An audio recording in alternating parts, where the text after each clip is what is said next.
Mohon izin acaranya saya mulai. Om Swastiastu. Selamat pagi, menjelang siang. Baik yang saya hormati Bapak dari PGP yang hadir pada hari ini, dan juga Ibu PP yang saya hormati yang sudah hadir pada hari ini, dan Ibu Bapak Guru dan Senior Titian juga yang saya hormati. Terima kasih sudah bersedia dan berkenan mengikuti kegiatan ini. Sebelum acara dimulai, saya perkenalkan diri dulu. Tadi saya ngomong lancar, nyambung, berbicara, namun saya belum perkenalkan diri, dan saya juga belum tahu Bapak juga. Nama Tiang Ibu Darmayana. Saya kebetulan kepala sekolah juga di sini, di SD Kasapredi, baru 1 tahun. Dulunya saya itu guru PJLK. Kemudian saya berasal dari Dausu di sebelah di SMK 3. Jadi saya diangkat di sekolah ini dari menjadi guru PJLK dari tahun 2010, hampir 13 tahun sih. Kemudian saya perkenalkan juga rekan saya di sini. Yang pertama dari sini Ibu Kadek Rusmini. Nah, beliau dari sini juga, beliau adalah guru honor, guru pengabdi. Kemudian sebelahnya lagi Bu Kadek Eva. Nah, ini guru honor juga, tapi dari datang dari Tajun, lumayan dari Buleleng. Nah, ajar. Kemudian sebelahnya lagi Bapak Ketua Wilase. Beliau adalah guru agama Hindu, dia dari Buleleng juga, dari guru tambahan ya. Kemudian selanjutnya Ibu Ayu, Bu Wayan Ayu tadi, itu juga honor. Ketiga kita punya guru honor. Kemudian lagi satu Ibu Putri Swadayani, beliau adalah dari PDKK, dia dari PDKK. Beliau berasal dari Satu, dari Satu Pak. Kemudian yang lainnya rekan saya, ada yang izin karena ada acara jadi tidak bisa hadir. Kemudian ada satu seniornya juga tadi ikut mendampingi anak-anak, jadi yang bisa ikut sekarang ini cuma berlima, seperti itu. Baik, ke perkenalan dari Tiang. Terus selanjutnya Tiang perkenalkan Bapak selaku PGP memberikan arahan dan juga sambutan terkait dengan acara ini. Untuk waktu dia persilakan. Ini Suksumo atas waktunya Bapak Salah Swastiastu. Yang hormati Pak Sekolah, Ibu dan Ibu PP, yang hormati Bapak Ibu pengajar di D3 Sabdo yang dihormati. Dari awal perkenalkan Tiang, nama Tiang Nyoman Sumantri, yang bertugas di Balai Guru Penggerak. Asal yang Karangasem dan Selatan. Tapi ibunya saking memiliki Singaraja.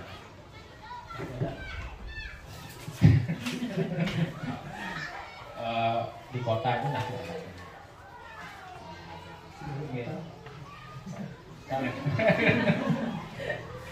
oh beratan suku sate karena dia jarang Singaraja. Maaf nih, terkait dengan pendampingan hari ini, tadi sudah dikomunikasikan oleh Bapak CDP, mengkomunikasikan visi dan rasa perubahan kepala sekolah terhadap warga sekolah.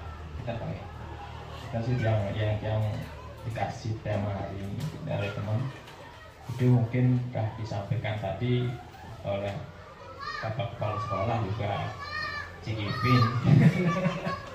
CGP. Nah, untuk selanjutnya apa yang nanti dikomunikasikan oleh Bapak Kepala Sekolah juga CGP lah, CGP bukan CGP dong ya, sudah CGP pada sekolah. Nah itu kita orang tentu apa yang nanti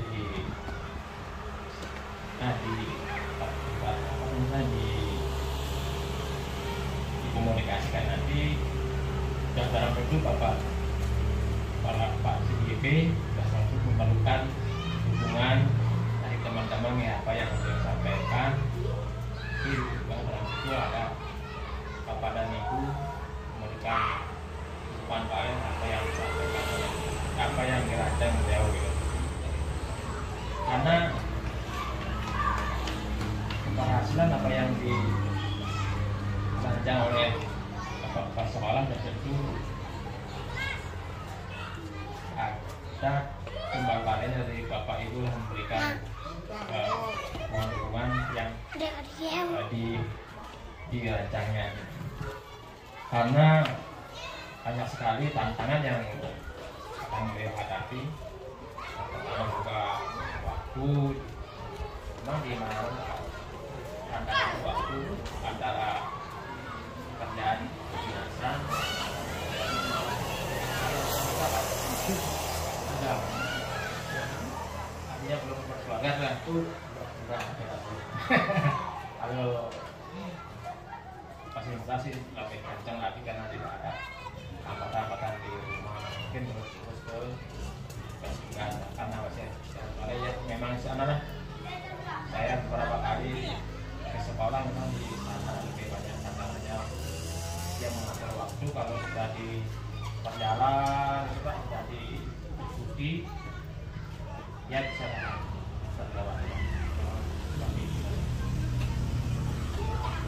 Mungkin sekilas itu yang dapat saya sampaikan, nanti sebelumnya bisa dibantu oleh Bapak Ibu. Yang terima kasih kepada Pak Ibu dan bisa. Baik Bapak, terima kasih atas sambutannya. Nah, kemudian yang dari teman saja Bapak Ibu Sopipi, terima kasih. Waktu dipersilakan.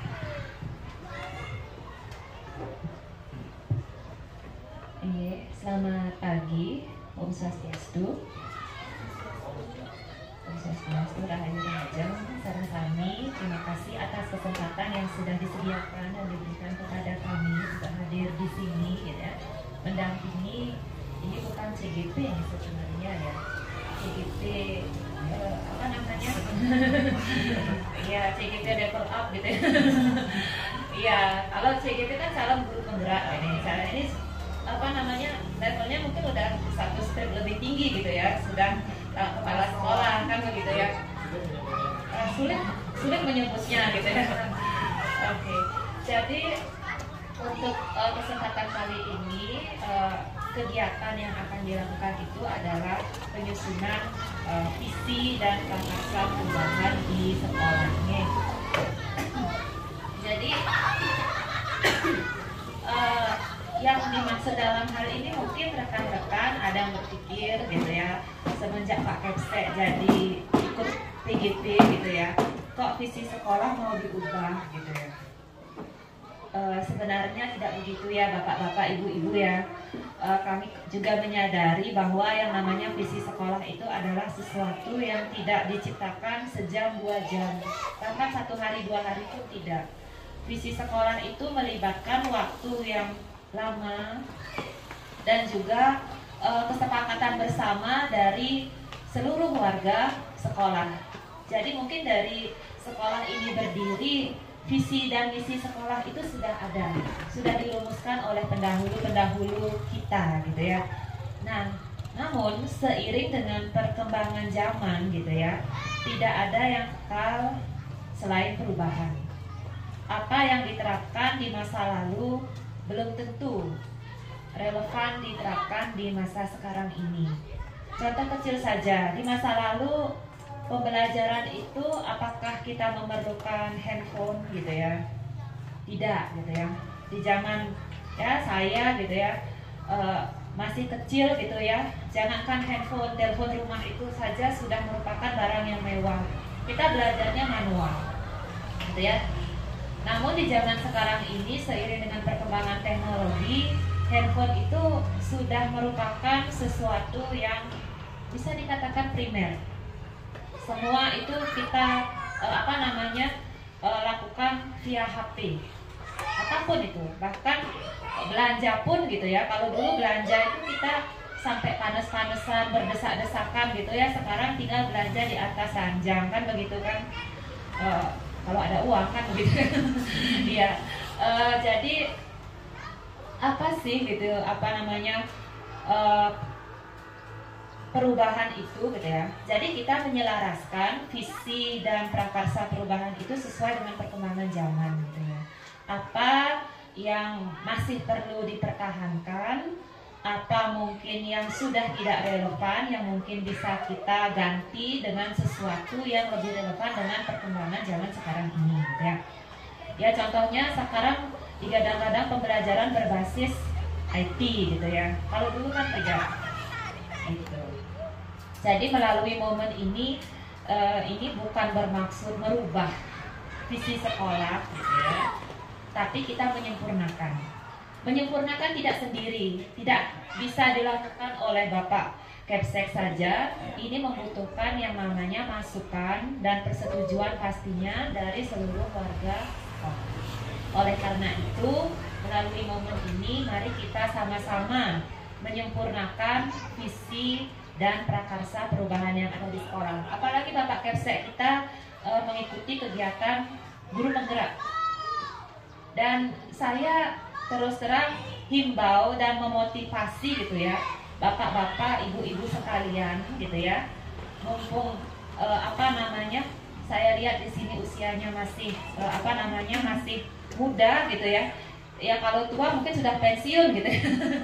Masih muda, masih masih punya kesempatan dan masih bisa untuk kita yang namanya berinovasi gitu ya. Mari kita gabung di guru penggerak. Ya, karena banyak ilmu yang kita dapat. Ilmu itu tidak hanya secara teoritis, tapi ilmu itu apa yang kita dapatkan secara teori itu bisa kita aplikasikan. Selain itu seru terus terang kalau saya terus terang alumni guru penggerak juga. Saya guru penggerak dulu di Kabupaten Buleleng angkatan kedua. Jadi mungkin kalau orang awam bilang gitu, wah kamu itu guru bergerak-gerak ya. Diplesetkan mungkin ya, guru tukang gerak, guru bergerak-gerak gitu ya. Kalau saya prinsipnya bodo amat gitu. Yang penting kita menjalani dan kita tahu bahwa apa yang kita jalani itu baik, tuh bermanfaat. Dan bermanfaatnya itu, baiknya itu lagi kita bisa sharing dengan rekan-rekan guru dari sekolah-sekolah yang lain. Jadi kita istilahnya tidak seperti kata dalam tempurung gitu ya. Kita menganggap bahwa yang oke ya udahlah kita di tempat ini yang terbaik. Ternyata banyak loh tempat dari tempat-tempat lain itu yang bisa memberikan kita masukan yang positif. Ya selain itu juga bagaimana kita belajar keluar dari zona nyaman.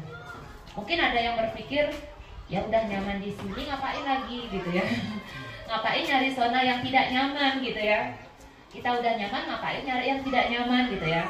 Jadi dalam hal ini bukan bermaksud begitu ya bapak-bapak, ibu-ibu nih. Artinya zona tidak nyaman itu seperti begini istilahnya. Orang yang pintar itu biasanya orang yang terbiasa hidup dalam kesulitan, kan begitu istilahnya. Kayak misalnya kalau kita udah terbiasa gitu ya, nggak punya uang gitu ya, pasti otak kita biasanya lebih main gitu ya. Apa sih yang bisa kita lakukan untuk mendapatkan uang gitu ya, daripada kita hidup yang ada dalam situasi dan kondisi yang serba ada gitu ya. Mungkin kayak sejenis filosofi begini, maaf bukannya kita membandingkan sih sebenarnya gitu ya. Kita ada kok kita sisi positifnya, mungkin ini salah satu yang bisa kita jadikan sebagai motivasi. Indonesia kayak lagunya tongkat kayu dilempar bisa jadi tanaman gitu ya, lemah merimpah wong jinawi gitu ya. Tapi kenyataannya kita itu jadi korban penjajah gitu ya, gantian lagi penjajahnya gitu ya. Habis negara ini menjajah ini lagi gitu ya. Mungkin karena kita dulu mendapatkan semuanya itu serba ada, dan memang sudah didikan dari pendahulu kita bahwa oh kita negara yang kaya gitu, apa-apa aja bisa kita dapat di sini gitu kan. Jadi kita mindset kita ya udah gitu ya, udah ada semuanya, ngapain lagi kan gitu kan. Berbeda dengan Jepang. Nah, Jepang itu kalau teman saya yang kebetulan diam di sana di Jepang itu, guru TK itu ya, ngasih pendidikan ke siswa itu, guru apa namanya, anak-anak TK itu disodorin batu gitu ya. Batu, tahu nggak batu ini apa gitu ya? Ini adalah negara kita. Gitu. Kenapa dianggap Jepang itu adalah batu? Jepang itu nggak punya potensi sumber daya alam yang kaya gitu ya, bahkan negara rawan gempa gitu ya. Rawan gempa, sumber daya alamnya tidak seberapa, tidak sekaya kita gitu ya. Kalau kamu anak-anak tidak belajar dengan baik, maka negara ini akan tetap seperti ini. Makanya kan kita tahu bahwa Jepang itu sebenarnya negara apa ya? Maju tapi apa namanya, tidak lebih ke produsen gitu ya. Kita beli motor, mereka memproduksi motor gitu ya. Tapi mereka ke kantornya pakai sepeda gayung gitu. Kebayang nggak sih kita di sini anak-anak pada ngomel sama orang tuanya beliin motor gitu kan? Udah beliin motor lagi 6 bulan lagi ada merek terbaru, beli lagi gitu kan? Beli lagi, kita beli aja kerjanya gitu. Kalau Jepang itu bikin aja kerjanya gitu ya. Tapi kemana-mana dia kalau nggak jalan kaki pakai sepeda gayung gitu. Itu yang saya bilang, berani kita keluar dari zona nyaman. Keluar dari zona nyaman itu berarti ya kita apa namanya, menghadapi tantangan gitu ya. Percaya aja bahwa sebenarnya Tuhan tidak akan memberikan cobaan yang lebih berat dari kita gitu ya. Tantangan itu pasti kita bisa yang namanya lewati gitu ya. Itu yang apa namanya ingin saya tekankan, bapak-bapak, ibu-ibu, mari gabung. Ada kok nanti lagi bukaan ya di Guru Penggerak, ikut, apalagi keseknya juga Guru Penggerak ini. Wah, ini menggerakkan segala hal ini. Iya, oke. Jadi kembali lagi ke materi meeting kita kali ini, ke prakarsa perubahan nanti akan dipandu oleh Bapak CDP ya. Nanti bagaimana kemarin saya sudah dapat koordinasi dengan beliau, nanti buat yang semenarik mungkin ya Pak ya gitu ya. Karena dari sekian kegiatan gitu ya, saya lihat Pak Kepse ini suka utak-atik gitu mungkin ya. Utak-atik laptop, HP, bikin aplikasi kayak game kalau salah kita dimakan buaya ya kayak gitu. Seru gitu ya. Iya. Oke. Jadi sekian dari saya sebagai pengajar praktek. Waktu saya kembalikan kepada Bapak Ciki. Baik, terima kasih kepada Ibu BP sudah memberikan suatu motivasi dan penguatan bagi kita semua, tentunya bagaimana kita itu bersama-sama membangun pendidikan ya ke arah yang lebih baik lagi. Bapak Ibu dan juga senior Titian, kita hari ini akan membahas terkait dengan visi dan prakarsa perubahan, yaitu visi sekolah ya. Di mana dalam merancang visi itu kita itu tidak terlepas dari profil pelajar Pancasila. Nah, seperti yang saya coba mencari sumber dikit di Guru Kemdikbud ya. Mereka mengajar ini kita itu harus membuat visi. Selain visi yang kita sudah rancang sebelumnya, kita juga tentunya visi itu harus juga sesuai dengan kebutuhan murid. Itu kita sebagai guru juga harus mengetahui merefleksikan diri ketika pembelajaran sudah berjalan. Kita juga harus merefleksikan diri bagaimana kita tuh membuat perubahan seperti itu. Nah, contoh di sini di depan kita bisa melihat nanti sebelum kita melangkah ke visi, kita tuh harus tahu dulu terkait dengan profil pelajar Pancasila. Nah, di sana di depan kita lihat bagaimana disebutkan profil Pancasila itu yang pertama beriman bertakwa kepada Tuhan Yang Maha Esa dan berakhlak mulia. Kemudian berkebinekaan global, gotong royong, mandiri, bernalar kritis dan kreatif. Di sini saya contohkan di fase A Iya, peserta ini kelas 1 dan kelas 2. Contohnya ada misalnya beriman bertakwa kepada Tuhan Yang Maha Esa. Nah ini elemen-elemennya seperti ini ya. Nah, nanti akhlak beragama, pribadi, kepada manusia, kepada alam dan bernegara. Contohnya satu di sini misalnya beragama. Nah di sini terlihat ya, kalau pasal A itu biasanya contohnya mengenal dan mencintai Tuhan Yang Maha Esa. Nah di sini berarti siswa itu kita itu harus arahkan ya itu supaya mengenal sifat-sifat utama Tuhan Yang Maha Esa, bahwa Dia adalah Sang Penciptaan yang Maha Pengasih dan Penyayang, seperti itu. Kemudian mencerminkan sifat Tuhan dan di bawahnya pemahaman agama, mengenal unsur-unsur utama agama. Nah, artinya di samping ini ya, di samping ini berarti yang dimasukkan itu seperti di bawah juga ibadah gitu. Kalau kita kan di sekolah kita itu paginya anak kan sembahyang, itu juga masuk dia di sana, beriman dan bertakwa kepada Tuhan. Jadi setiap pagi anak-anak sudah melakukan sembahyang, bersanding, nah itu seperti itu, dan juga siangnya juga setelah pulang sekolah, nah itu juga termasuk ya seperti itu. Dan kegiatan-kegiatan keagamaan pun kita ikuti seperti Saraswati, Purnama Tilang, ya. Itu juga termasuk.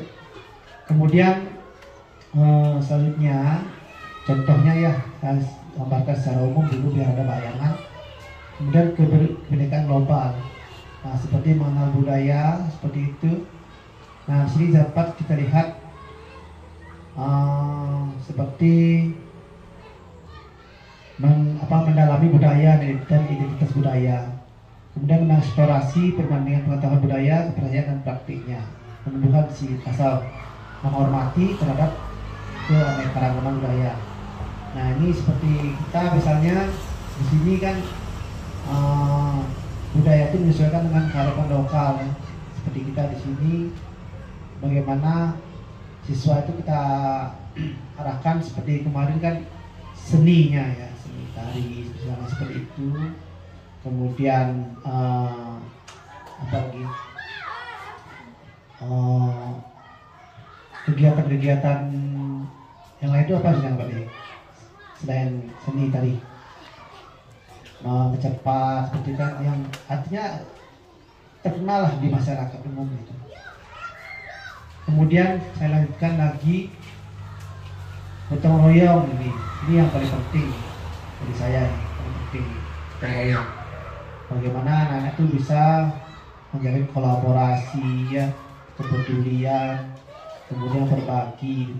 Dan kan anak-anak kita juga harus bergotong royong gitu, dalam pemecahan masalah seperti itu ya. Di sini kalau kita masuk di kolaborasi ya, masuk di kerjasama, komunikasi untuk mencapai tujuan bersama, saling ketergantungan positif dan koordinasi sosial. Selanjutnya mandiri. Nah, mandiri itu ada beberapa elemen, yaitu pemahaman diri tentang situasi yang dihadapi. Nah, ya itu jadi ya, selain itu juga mandiri, kita juga mengarahkan anak-anak itu bisa mandiri, tidak tergantung dengan orang lain.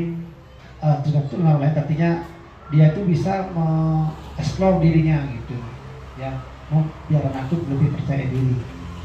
Kemudian bernalar kritis, memperoleh dan proses informasi dan gagasan, menganalisis dan mengevaluasi penalaran dan prosedurnya, dan refleksi. Ini yang paling penting, refleksi ini, refleksi pemikiran dan proses berpikir.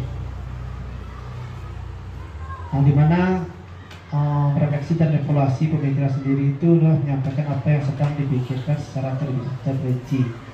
Artinya kita tuh merefleksikan diri ketika anak itu ada inovasinya seperti itu.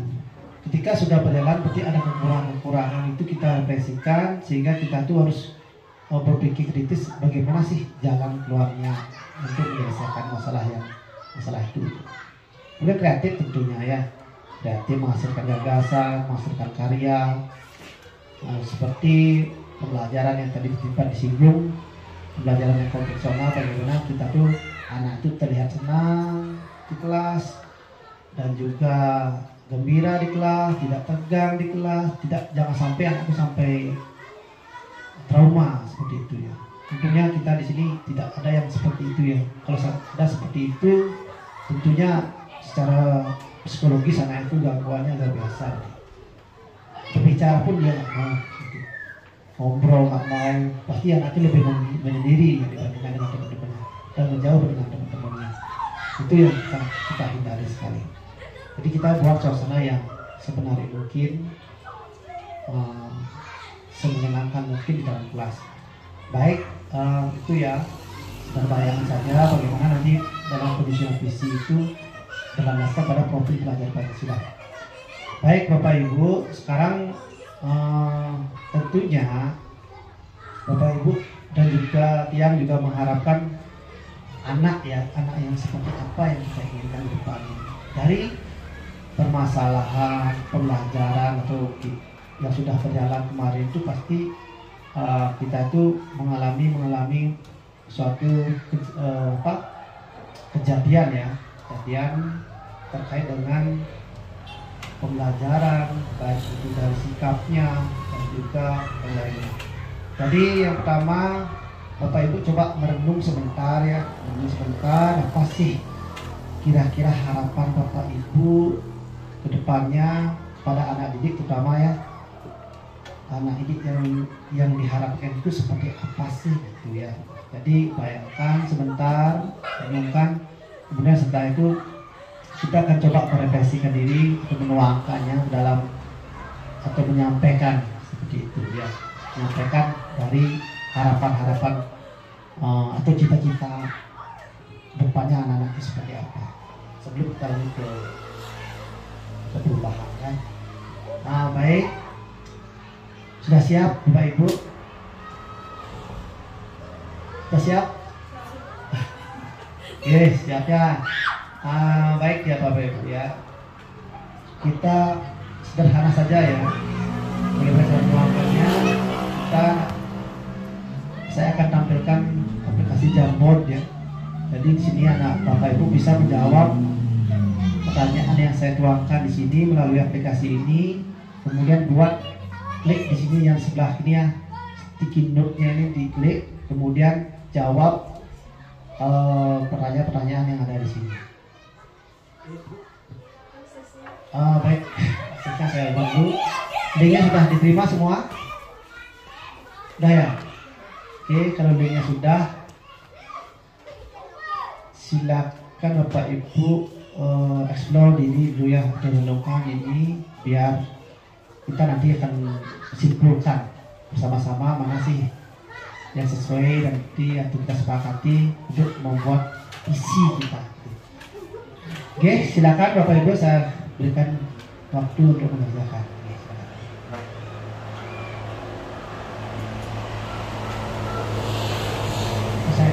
Saya sudah semua masuk ya? Sudah bisa diakses?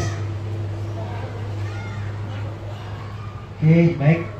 Silakan ya Bapak Ibu. Yang pertama, yaitu pertanyaan kita memimpikan murid-murid yang bagaimana? Depannya. Murid yang bagaimana sih yang kita inginkan, terutama anak SD. Bagaimana murid yang misalnya terkait dengan profil Pancasila itu ya, apakah murid yang mandiri, murid yang bergotong royong, atau punya berakhlak mulia, atau yang bisa menjadi anak yang berprestasi misalnya seperti itu ya. Silakan Bapak Ibu ya.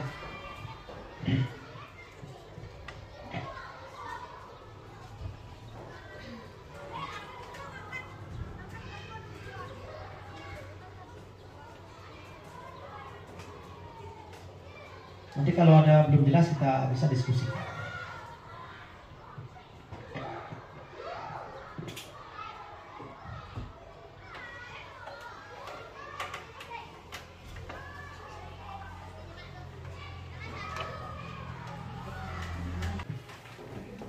Baik ya, terkait dengan cita-cita kita untuk murid.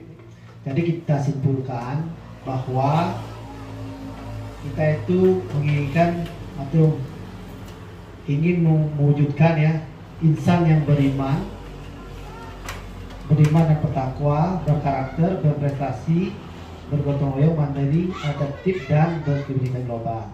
Kan itu ya, itu kesimpulannya ya. Berarti kita menginginkan cita-cita murid yang seperti itu. Baik, kita bisa lanjut ya.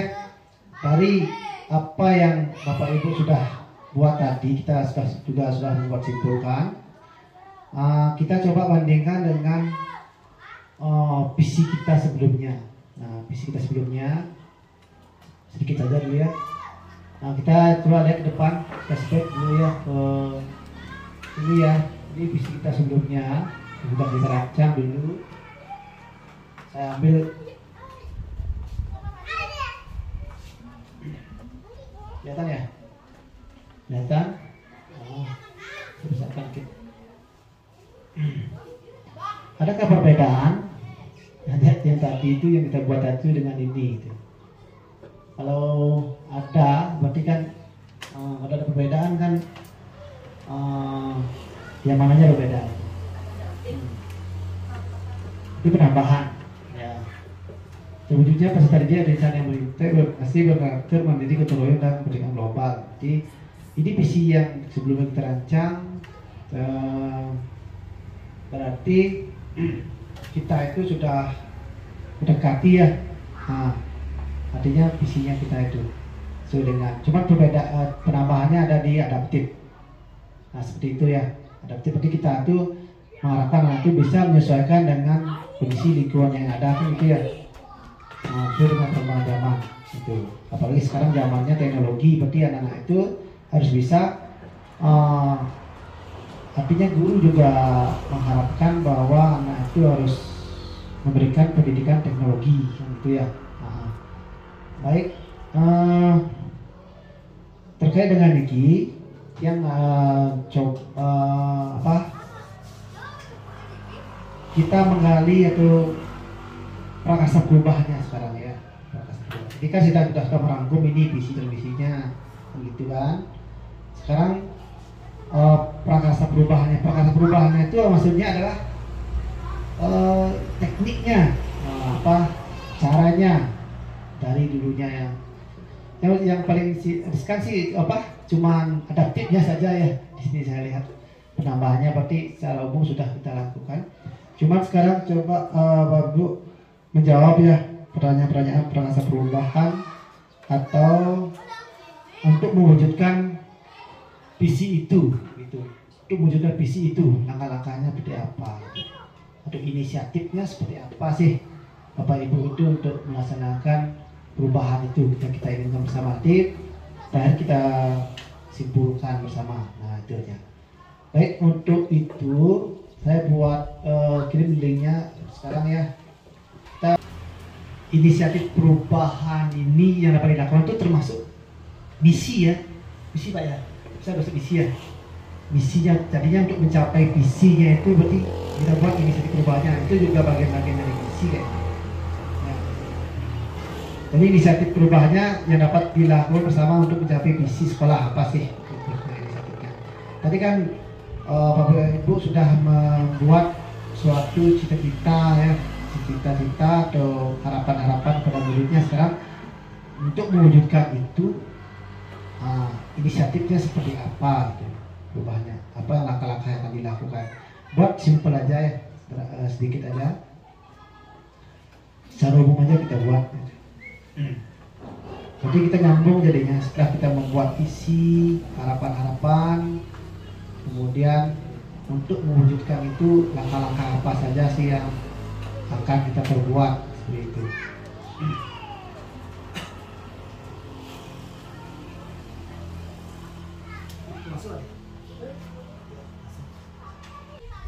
Baik ya Ibu Bapak semua, saya lihat di sini semuanya sudah mengisi ya terkait dengan ini apa yang ditanyakan tadi dalam jawab.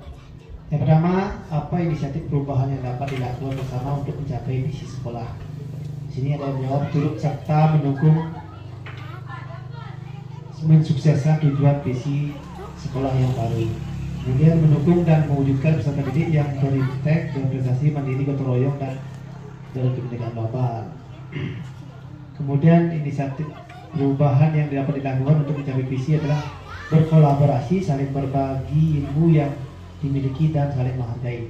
Kemudian mendukung terciptanya sumber belajar yang baik dan mendorong siswa aktif, berprestasi, serta berkarakter.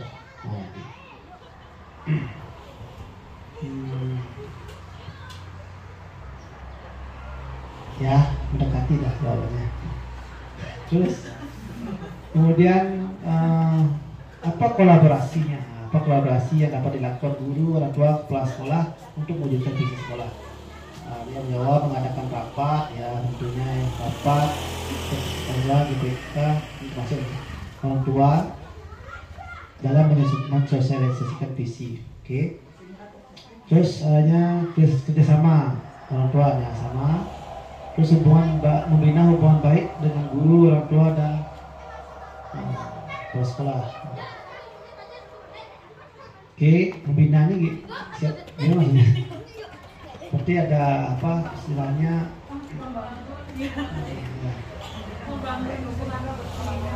Kolaborasi ya. Terus mewujudkan visi sekolah dengan merancang kegiatan kerja untuk meluaskan ilmu yang dimiliki siswa. Kegiatan kerja ya inovasi ya, seperti harus ada program gitu. Terus apa bentuk kegiatan yang dapat dilakukan guru, orang tua, kepala sekolah agar visi sekolah dapat tercapai? Itu melibatkan anggota sekolah dalam kegiatan anak baik di sekolah dan lainnya, misalnya dalam persembahyangan, sarjati di masuk ya. Terus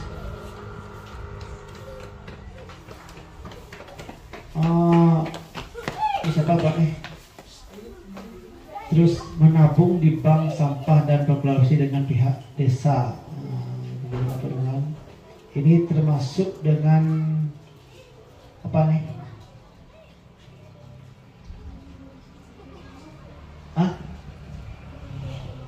Gotong royong ya. Jadi artinya ketika maksudnya gotong royong itu terkait dengan sampah ya, kebersihan lingkungan. Nah, jadi bisa diupayakan atau di sampahnya itu ya, maksudnya ya, ada istilahnya gimana deh? Tadi ada istilah sampah yang sudah terkumpul plastik itu, jadi bisa diupayakan gitu ya.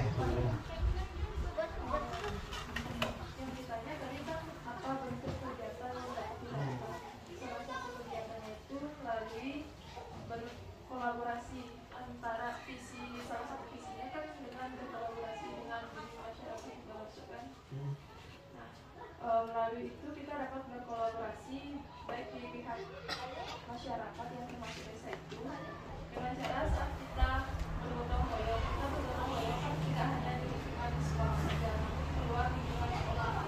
Nah, melalui itu kita sudah berkolaborasi. Selain itu juga kita saat bergotong royong, kita juga pernah melakukan gotong royong, misalnya ke pura seperti itu. Salah satu capaiannya di visi kan dalam beriman dan bertakwa, membersihkan tempat suci. Nah, melalui itu kita juga dapat berkolaborasi dengan masyarakat atau pihak desa saat kita menjual sampah yang sudah kita pungut tersebut.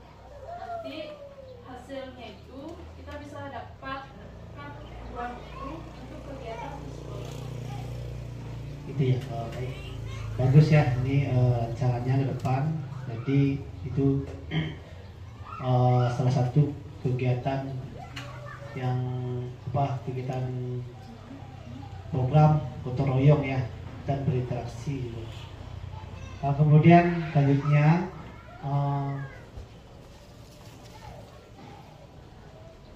melakukan pertemuan di awal tahun ajaran baru sebelum tahun ajaran berlangsung. Jadi kita adakan istilahnya menyamakan persepsi gitu ya dengan orang tua, sesuai dengan visi kita di sekolah, seperti itu maksudnya ya. Nah, terus melakukan pertemuan terhadap termasuk sini sama juga. Lanjut,